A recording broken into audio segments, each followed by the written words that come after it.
வணக்கம் நண்பர்களே, இந்த பதிவில் ஜூலை மாதத்திற்குடைய பலன்களை பார்க்கலாம். முக்கியமாக ஜூலை மாதம் முதல் 15 நாட்களுக்குடைய பலன்களாக பார்க்கலாம். அப்பொழுதுதான் சூரியனுடைய மாற்றம் நடப்பதற்கு முன்னர் ஆனி மாதம் இறுதி பகுதியாகிய 2ஆம் வாரமாக வரக்கூடிய நிலையாக, ஆங்கில மாதத்தில் ஜூலை மாதம் முதல் 2ஆம் வாரமாக வரக்கூடிய பலன்களை இப்பொழுது நம்ம பார்க்கலாம்.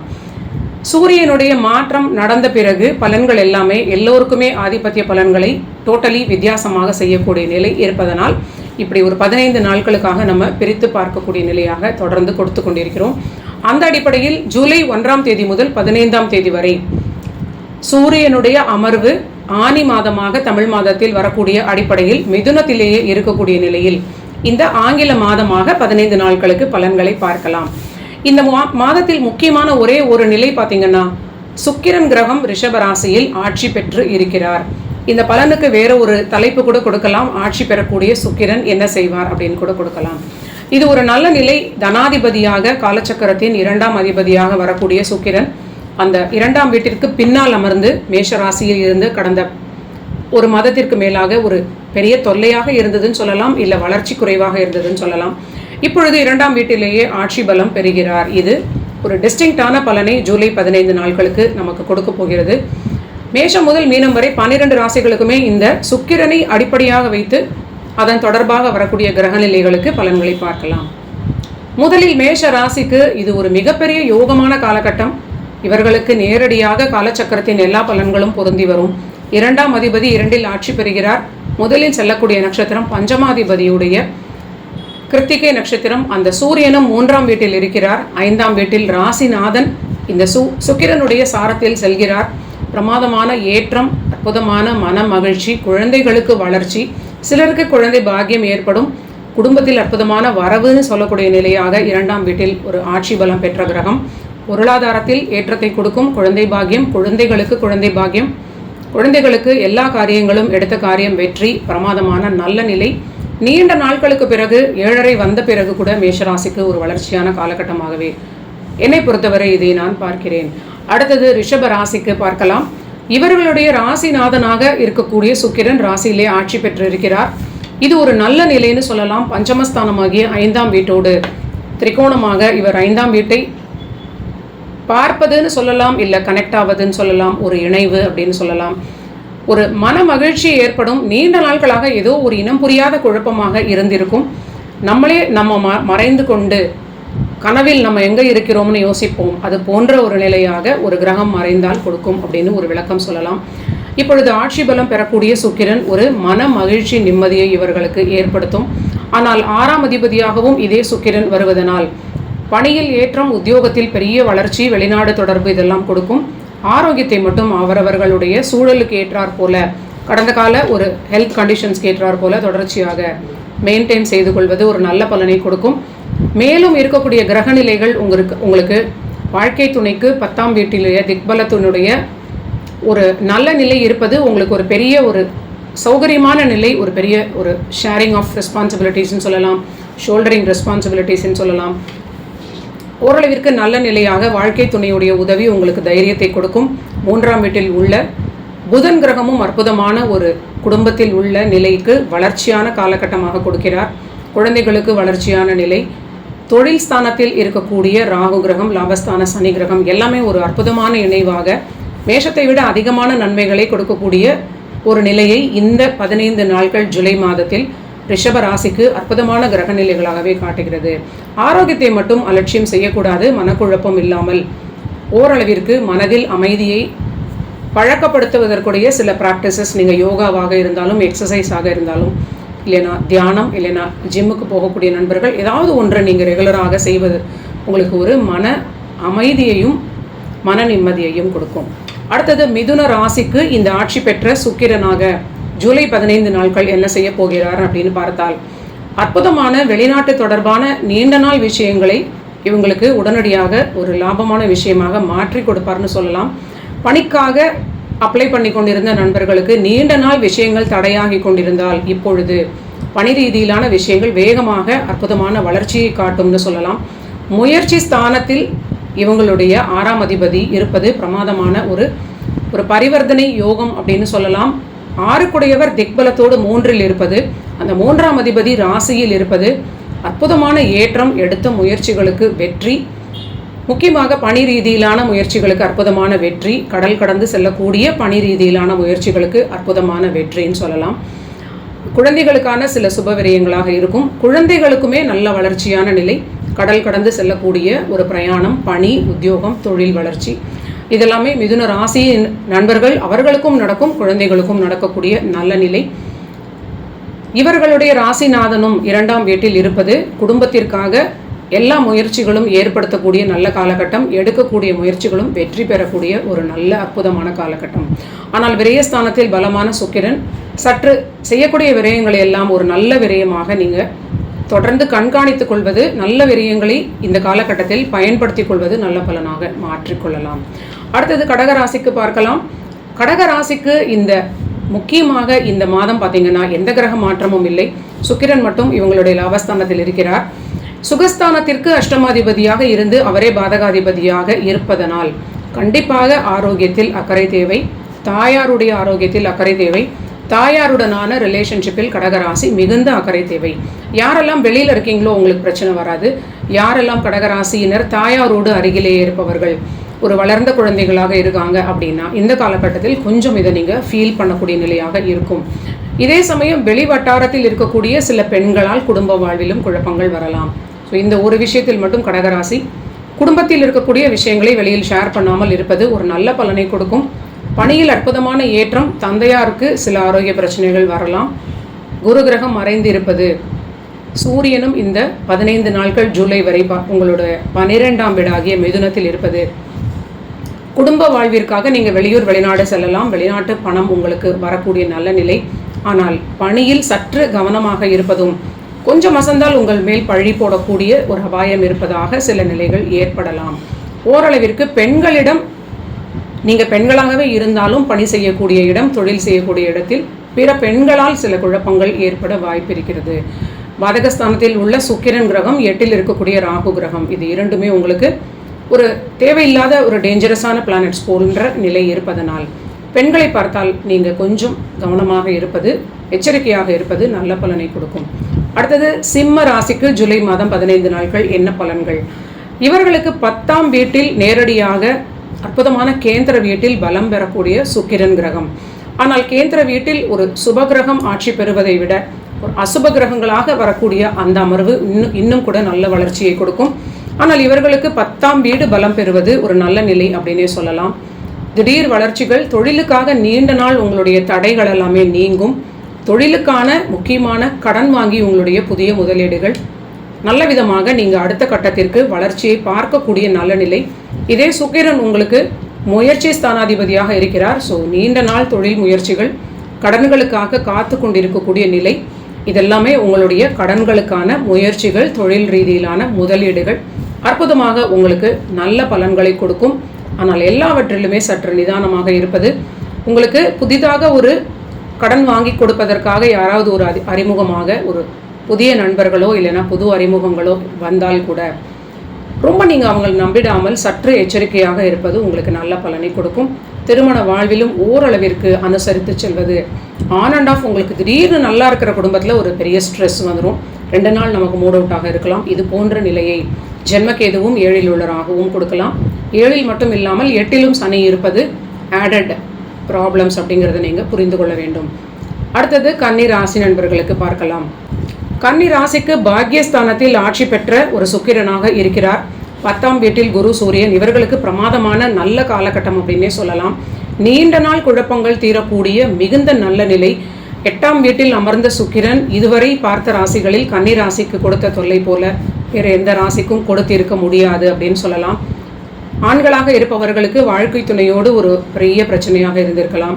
இப்பொழுது 9ஆம் வீட்டில் ஆட்சி பெற்ற சுக்கிரன் ஒரு நல்ல பலத்தை கொடுப்பார், மனதில் மகிழ்ச்சி, குழந்தைகளோடு இருந்த அந்த பிரச்சனைகள் எல்லாமே நீங்கிடும்னு சொல்லலாம். குழந்தைகளுக்கும் ஒரு ஏதோ இனம் புரியாத குழப்பத்தில் இருந்த நிலை அவர்களுக்கும் மாறும், அவர்களுக்கும் மன நிம்மதி, உங்களுக்கும் மன நிம்மதி.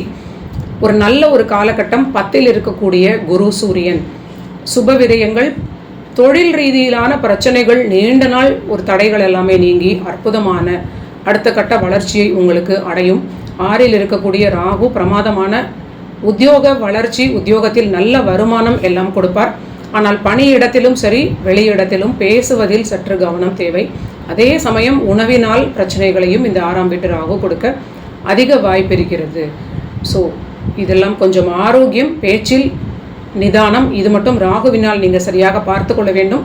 ஆனால் தொழில் வருமானம் ரொம்ப அற்புதமான வளர்ச்சியை கொடுப்பார். அடுத்த கட்டமாக மீண்டும் வளர்ச்சியை அடைவதற்குடைய மறுமுதலீடு செய்யக்கூடிய நல்ல காலகட்டமாகவே இந்த ஜூலை 1 முதல் 15 வரை கன்னி ராசிக்கு அமைந்திருக்கிறது. அடுத்தது துலாம் ராசி நண்பர்களுக்கு பார்க்கலாம். துலாம் ராசி நாதனாக இருக்கக்கூடிய சுக்கிரன் ரிஷப ராசிக்கும் அதிபதி. அவர் ரிஷபத்தில் ஆட்சியாக இருக்கிறார். துலாத்திற்கு 8ஆம் அதிபதியாக வரக்கூடிய அந்த சுக்கிரன் 8ல் ஆட்சி பெறுகிறார். ஆனால் இது ஒரு விபரீத ராஜயோகம். திடீர் தனப்பிராப்தி ஏற்படலாம். வாழ்க்கை துணை வழியில் ஒரு பெரிய ஒரு லாபமான நிலை, வருமானம் அவங்களுக்கு வரக்கூடிய நிலையாக இருக்கலாம். ஸோ கணவன் மனைவி இருவருக்கு யாருக்கு வருமானம் வந்தாலும் அது குடும்பத்திற்கான வருமானம் அப்படின்னு நம்ம எடுத்துக்கொள்ளலாம். இவர்களுக்கு பாக்கியஸ்தானத்தில் இருக்கக்கூடிய குருவும் சூரியனும் அற்புதமான பணி ரீதியிலாகவும் ஏற்றம், தொழில் நன்மைகளையும் அற்புதமாக கொடுப்பார். 10ஆம் வீட்டில் அமர்ந்திருக்கக்கூடிய புதன் கிரகமும் மிகப்பெரிய நன்மையான ஒரு நிலை, தர்ம கர்மாதிபதி யோகம். ஒரே ஒரு பிரச்சனை இவங்களுக்கு 5ஆம் வீட்டில் இருக்கக்கூடிய ராகு கிரகம் சற்று ஓவர் திங்கிங் கொடுப்பதற்குரிய வாய்ப்பாக இருக்கிறது. தேவையில்லாத விஷயங்கள், தேவையில்லாத காதல் போன்ற விஷயங்களில் ஈடுபடாமல் இருக்கக்கூடிய நண்பர்களுக்கு ஒரு பாதுகாப்பை கொடுக்கும். 6ல் இருக்கக்கூடிய சனி கிரகம் பணிக்கு ஏற்றம் அப்படின்னு சொன்னாலும் ஆரோக்கியத்தை சற்று கவனித்து பார்த்து கொள்வது அவரவர்களுடைய நிலைக்கு தகுந்தாற் போல கண்டிப்பாக அவசியமான ஒரு நிலையாக காட்டுகிறது. அடுத்தது விருச்சிக ராசிக்கு பார்க்கலாம். விருச்சிக ராசி நண்பர்களுக்கு இந்த சுக்கிரன் 7ஆம் வீட்டில் ஆட்சி பலம் பெற்றிருக்கிறார். 7 குடைய சுக்கிரன் இவ்வளவு நாட்களாக 6ஆம் வீட்டில் இருந்தார். இப்பொழுது 7ஆம் வீட்டிலேயே ஆட்சி பெறுகிறார். இது ஒரு நல்ல நிலையாகவே காட்டுகிறது. ஆனால் வாழ்க்கை துணையுடைய ஆரோக்கிய ஸ்தானத்திற்கு 6 குடையவராக இருந்து அங்கு ஆட்சி பலம் பெறுவது கண்டிப்பாக அவர்களுடைய ஆரோக்கியத்தை ஓரளவிற்கு நீங்கள் கவனித்து பார்த்து கொள்ள வேண்டும். திருமண வாழ்வில் ஒரு ஸ்டெபிலிட்டி இருக்கும். நீண்ட நாள் குழப்பங்கள் நீங்கி ஒருவருக்கொருவர் மனம் விட்டு பேசக்கூடிய காலகட்டமாக இது அமையும் அப்படின்னு சொல்லலாம். விருச்சிக ராசி நண்பர்களுக்கு அஷ்டமாதிபதியான புதன் 9ஆம் வீட்டில் இருப்பது இது சற்று தொல்லையாகவே நான் பார்க்கிறேன். 8ல் இருக்கக்கூடிய குரு கிரகமும் சூரியன் கிரகமுமே இவங்களுக்கு சற்று தொல்லை. ஸோ கணவன் மனைவி இணைந்து நல்லா டிஸ்கஸ் பண்ணிவிட்டு எல்லா விஷயங்களையும் செயல்படுத்துவது, இந்த ஆனி மாதம் முடியும் வரை கொஞ்சம் பொறுமையாக இருப்பது, இது ஓரளவிற்கு ஒரு எக்ஸிஸ்டிங்காக இருக்கக்கூடிய லைஃப்பை நல்ல விதமாக கொண்டு போக முடியும். திருமண வாழ்வில் நீங்கள் வாக்குவாதமே இல்லாமல் பார்த்து கொள்வது, இப்பொழுது கிடைத்த இந்த ஒரு அண்டர்ஸ்டாண்டிங்கை நல்ல விதமாக லாங் ரனில் எடுத்துக்கொண்டு போவது இன்னும் பாதுகாப்பை கொடுக்கும். குழந்தைகளிடமும் நீங்கள் பெரிய அளவிற்கு ஒரு மாற்றத்தை எதிர்பார்க்க முடியாது. 5 குடைய குரு 8ல் மறைந்திருக்கிறார். விருச்சிகத்தை பொறுத்தவரை குழந்தைகளுடனும் நீங்களே விட்டு கொடுக்க வேண்டிய காலகட்டமாக இருப்பது, இது ஒரு குழந்தைகளுடைய ஈகோ லெவல் கொஞ்சம் அதிகமாகவே இருப்பது போல காட்டுகிறது. ஸோ இருக்கக்கூடிய உத்தியோகத்தை ஃபோக்கஸ் செய்து சரியாக வேலை செய்து உங்களோட வேலைகளை மட்டும் பார்த்து கொள்வது, உங்களால் முடிந்த விஷயங்களை மட்டும் கண்ட்ரோல் செய்வது, கண்ட்ரோல் பண்ண முடியாத சில விஷயங்களை நினைத்து கவலைப்படாமல் இருப்பது, ஆரோக்கியத்தை கணவன் மனைவி இருவரும் சரியாக பார்த்து கொள்வது விருச்சிகத்திற்கு மிகுந்த பாதுகாப்பை கொடுக்கும். அடுத்ததாக தனுசு ராசிக்கு பார்க்கலாம். தனுசு ராசி நண்பர்களுக்கு 6ஆம் வீட்டிற்குடைய சுக்கிரன் 6லேயே ஆட்சியாக வந்து அமர்ந்திருக்கிறார். இது ஒரு நல்ல நிலையாகவே காட்டுகிறது. இவர்களுக்கு பணியில் அற்புதமான வளர்ச்சி, நீண்ட நாட்களாக பணியில் இருக்கக்கூடிய உள்ளூர இருந்த பிரச்சனைகள் எல்லாமே நீங்கும். ஒரு அற்புதமாக உழைக்கக்கூடிய ஆப்பர்ச்சுனிட்டிஸ் ஏற்படும். அந்த உழைப்பை வெளிப்படுத்தக்கூடிய அளவிற்கு அந்த ஸ்டெமினா அப்படின்னு சொல்லலாம், அந்த எனர்ஜி லெவலும் ரொம்ப நல்லா இருக்கக்கூடிய நல்ல காலகட்டம். ராசிநாதனும் 7ல் அமர்ந்து ராசியை பார்ப்பது, தைரியஸ்தானத்தை பார்ப்பது, பணிக்கான நல்ல ஒரு பெர்ஃபார்ம் பண்ணக்கூடிய ஆப்பர்ச்சுனிட்டிஸ், அதெல்லாம் சிறப்பாக டெலிவர் பண்ணக்கூடிய ஒரு சூழல், அதற்கான ஒரு அப்ரிசியேஷன், பணம், வருமானம் எல்லாமே திருப்தியாக உங்களுக்கு இருக்கும் அப்படின்னு சொல்லலாம்.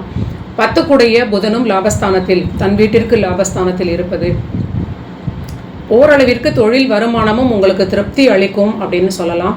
ஆனால் தொழில் ரீதியிலான விஷயங்களில் கடன்களில் சற்று எச்சரிக்கை தேவை. தைரியஸ்தானத்தில் இருக்கக்கூடிய ராகு ஓவர் கான்ஃபிடன்ஸ் கொடுக்கலாம். 6ல் வரக்கூடிய சுக்கிரன் ஆட்சி பலம் பெறுவது, கடன்களுக்கு கொஞ்சம் ஓவர் கான்ஃபிடன்ஸ் இல்லாமல் நீங்கள் பார்த்துக்கொள்வது ஒரு நல்ல பலனை கொடுக்கும். திருமண வாழ்விலும் சற்று தனுசு ராசி விட்டு கொடுக்க வேண்டும். 7 குடைய கிரகம், நீங்கள் 7ஆம் வீட்டை தேடி போனால் உங்களுடைய வாழ்க்கை துணை ஒரு படி முன்னே சென்று இன்னும் கொஞ்சம் முன்னால் போய் சென்றால் நீங்கள் தன்னும் பின்னாலேயே போக வேண்டிய நிலை அப்படிங்கிறது போன்ற ஒரு நிலையை இது காட்டுகிறது. கொஞ்சம் நீங்கள் அனுசரித்து செல்வது ஒரு நல்ல பலனை கொடுக்கும். அடுத்தது மகர ராசிக்கு பார்க்கலாம். மகர ராசிக்கு பஞ்சமஸ்தானாதிபதி சுக்கிரன் ஆட்சி பலம் பெற்றிருக்கிறார். ரொம்ப அற்புதமான நல்ல நிலை. நீண்ட நாட்கள் ஒரு பெரிய குழப்பமான நிலைக்கு ஒரு முடிவு அப்படின்னு சொல்லலாம். ஒரு பூர்வ புண்ணிய பலத்தினால், பெண் தெய்வ அனுகிரகத்தினால் உங்களுக்கு நிறைய பிரச்சனைகள் சால்வ் ஆகக்கூடிய நிலை, முயற்சிகள் எல்லாமே வெற்றி பெறக்கூடிய நல்ல நிலை. நீங்கள் நீண்ட நாள் நினைத்து கொண்டிருந்த ஒரு சில விஷயங்கள், நீண்ட நாள் முயற்சி செய்து பலன் இல்லாத விஷயங்கள், முயற்சி செய்ய விரும்பிய சில விஷயங்கள் எல்லாமே உங்களுடைய முயற்சிகளை செய்து அதற்குடைய பலனையும் பார்க்கக்கூடிய நல்ல காலமாக இந்த 2 வாரங்கள் இருக்கும் அப்படின்னு சொல்லலாம். தொழில் ரீதியிலான பிரமாதமான வளர்ச்சிகளை அடையக்கூடிய நல்ல நிலை. படிப்படியாக வளர்ச்சியை பார்ப்பது உங்களுக்கு ஒரு பாதுகாப்பை கொடுக்கும். திருமண வாழ்வில் ஓரளவிற்கு அனுசரித்து செல்வது, வாக்குவாதத்தை பெரிதாக்காமல் இருப்பது, உங்களுக்கு தேவையில்லாத நேர விரயத்தை தவிர்த்து ப்ரொடக்டிவான விஷயங்களுக்கு இந்த நேரத்தை உபயோகப்படுத்த உதவியாக இருக்கும். 2இல் உள்ள ராகுவும் உங்களுக்கு சற்று ஆரோக்கியத்தை பார்த்து கொள்ள வேண்டும், இல்லைன்னா குடும்ப வாழ்வில் ஒரு குழப்பத்தை கொடுக்கலாம். அமைதியாக இருப்பது உங்களுக்கு நிறைய நேரத்தை உருப்படியாக நிறைய நல்ல விஷயங்களை செய்யக்கூடிய விஷயமாக உங்களுக்கு மாற்றிக்கொள்ள முடியும். அடுத்தது கும்பராசி நண்பர்களுக்கு பார்க்கலாம். இவர்களுக்கு 3ஆம் வீட்டில் இருந்த சுக்கிரனை விட 4ஆம் வீட்டில் ஆட்சி பலம் பெறக்கூடிய சுக்கிரன் தாயாருடைய ஆரோக்கியத்தில் ஓரளவிற்கு முன்னேற்றம் ஏற்படும். ஜாதகர்களுக்கும் முன்னேற்றமான ஒரு நல்ல நிலை. தொழில் ரீதியிலான முதலீடுகள் சிலர் செய்து கொள்ளலாம். இருந்தாலும் விரயஸ்தானத்தில் சற்று அக்கறை தேவை. இவர்களுக்கும் ஜென்ம ராசியில் இருக்கக்கூடிய ராகு கிரகம் ஓரளவிற்கு மனதில் ஒரு ஓவர் கான்ஃபிடன்ஸை கொடுத்து கொண்டே இருக்க வாய்ப்பு இருக்கிறது. 5ஆம் வீட்டில் உள்ள குரு சூரியன் கிரகங்கள் ஒரு மன நிம்மதி, மனதில் ஒரு மகிழ்ச்சி ஏற்படும், கௌரவம், அந்தஸ்து, இதெல்லாம் நீண்ட நாட்களுக்கு பிறகு ஜென்மத்தில் உள்ள சனி மாறிய பிறகு திரும்பவும் ஒரு பழைய நிலையை அடையக்கூடிய அளவிற்கு எல்லாமே இம்ப்ரூவ்மெண்ட்டை நோக்கிய நல்ல நிலையாக ஏற்பட்டு கொண்டிருக்கிறது. இந்த நேரத்தில் இருக்கக்கூடிய இந்த சுகஸ்தான சுக்கிரன் விரயங்களிலும் புதிய முதலீடுகளிலும் சற்று நிதானமாக இருந்துவிட்டாலே இது போதுமான நிலையாக இருக்கும். புதிய அறிமுகங்களிடம் கும்பராசி நண்பர்களும் சற்று எச்சரிக்கையாக இருக்க வேண்டும். 7இல் இருக்கக்கூடிய புதன் கிரகம் உங்களுக்கு குழந்தைகளோடும் சில அனுசரித்து செல்ல வேண்டிய வாக்குவாதத்தை தவிர்த்து நீங்கள் அவங்களை விட்டு கொடுத்து ஹேண்டில் பண்ண வேண்டிய நிலையாக இருக்கும். அடுத்தது மீன ராசி நண்பர்களுக்கு பார்க்கலாம். இவர்களுக்கு இந்த ஜூலை மாதம் முதல் 15 நாட்கள் 2ஆம் அதிபதி 2ஆம் வீட்டில் இருந்து கடந்த காலங்களில் கடந்த ஒரு மாதத்திற்கு மேலாக அஷ்டமாதிபதியான சுக்கிரன் 2இல் அமர்ந்து குடும்ப வாழ்வில் ஒரு பெரிய குழப்பத்தை கொடுத்து கொண்டிருந்திருப்பார். இல்லைனா தேவையில்லாத பேச்சை பேச வைத்து அதனால் ஒரு பெரிய ஒரு அவப்பெயர், இது போன்ற நிலை, குடும்பத்தில் அதனால் ஒரு வாக்குவாதம், மனஸ்தாபம், இது போன்ற நிலையை கொடுத்திருப்பார். இப்பொழுது 3ஆம் அதிபதியாக இருக்கக்கூடிய சுக்கிரன் 3இலேயே ஆட்சி பெறுகிறார். இது ஓரளவிற்கு நல்ல நிலை அப்படின்னு சொன்னாலும் இது 8க்கு 8 என்று சொல்லக்கூடிய 2 முறை 8ஆம் ஆதிபத்தியம் வாங்கக்கூடிய நிலைதான் 3ஆம் வீடு. கண்டிப்பாக பெண்கள் ரீதியிலான விஷயங்களில் பணியிடத்திலும் தொழில் செய்யக்கூடிய இடங்களிலும் சற்று எச்சரிக்கையாக இருக்க வேண்டும். அளவுக்கு அதிகமாக நெருக்கம் காட்டாமல் உங்களுடைய பர்சனல் விஷயங்களை ஷேர் செய்யாமல் இருப்பது உங்களுக்கு ஒரு பாதுகாப்பை கொடுக்கும். தாயார் வழி ஆதாயம் சிலருக்கு ஏற்படலாம். 5இல் இருக்கக்கூடிய புதன் கிரகம் மனதில் ஓரளவிற்கு தெளிவையும் கொடுப்பார். அதே சமயம் ஜென்மத்தில் இருக்கக்கூடிய சனி கிரகமும் புதன் கிரகமும் இணையும் பொழுது ஒரு தேவையில்லாத குழப்பங்கள், ஒரு நெகட்டிவ் தாட்ஸ் ஏற்படுவதற்கும் வாய்ப்பு இருக்கிறது. மனதை ரொம்ப அலைப்பாய விடாமல், மன சஞ்சலம் அடையாமல் ஒரு தீவிரமான ஒரு தெய்வ பக்தியோடு நீங்கள் மனதை அமைதியாக வைத்துக்கொள்ள முயற்சி செய்ய வேண்டும். 4இல் இருக்கக்கூடிய குரு கிரகம் தொழில் ரீதியிலான விஷயங்களுக்கு ஏற்றமான நிலை. இருந்தாலும் விரயங்களில் நீங்களும் சற்று சுதாரிப்பாக இருக்க வேண்டும். புதிய விரயங்கள் செய்யக்கூடிய நண்பர்கள் அந்த அளவீடு, அந்த பட்ஜெட் ஃபிக்ஸ் பண்ணக்கூடிய, அந்த பட்ஜெட்டை முடிவு செய்யக்கூடிய, தீர்மானிக்கக்கூடிய விஷயங்களில் எல்லாம் சற்று நிதானம் தேவை. விரையாதிபதியான சனி கிரகம் உங்களுடைய ராசியில் அமர்ந்திருப்பது ஜென்மச்சனியாக 7.5 சனியில் ரொம்ப குரூஷியலான ஒரு காலகட்டத்தில் இருப்பது, சற்று சுக்கிரனையும் இந்த சனி பார்ப்பது, இது ஒரு தேவையில்லாத காம்பினேஷன் போல கொடுப்பதனால் உங்களுக்கு எது சரியாக வரும் அப்படிங்கிறத நீண்ட நாட்களுக்கு, இன்னும் 2 ஆண்டுகளுக்கு அதை ஒர்க் அவுட் செய்து பார்த்துவிட்டு புதிய முடிவுகளை எடுப்பது உங்களுக்கு நல்ல பலன்களாக இருக்கும். ஏன்னா முயற்சி ஸ்தானாதிபதி ஆட்சி பெற்று இருப்பது, விரயஸ்தானத்தில் உள்ள ராகு கிரகமும் உங்களுக்கு ஒரு ட்ரிகர் எஃபெக்ட் கொடுப்பது, அதிக விரயங்களில் இழுத்துவிடக்கூடிய அபாயம் இருப்பது, ரொம்ப நிதானமாக இருக்க வேண்டும். அடுத்து வரக்கூடிய சனியுடைய நிலை குடும்பஸ்தானத்தில், தனஸ்தானத்தில் நீச நிலையில் இருப்பதனால் ஃபியூச்சருக்கு சேவிங்ஸை தொடர்ந்து நீங்கள் செய்து கொண்டே வருவது உங்களுக்கு ஒரு எதிர்காலத்திற்கு பாதுகாப்பை கொடுக்கும்.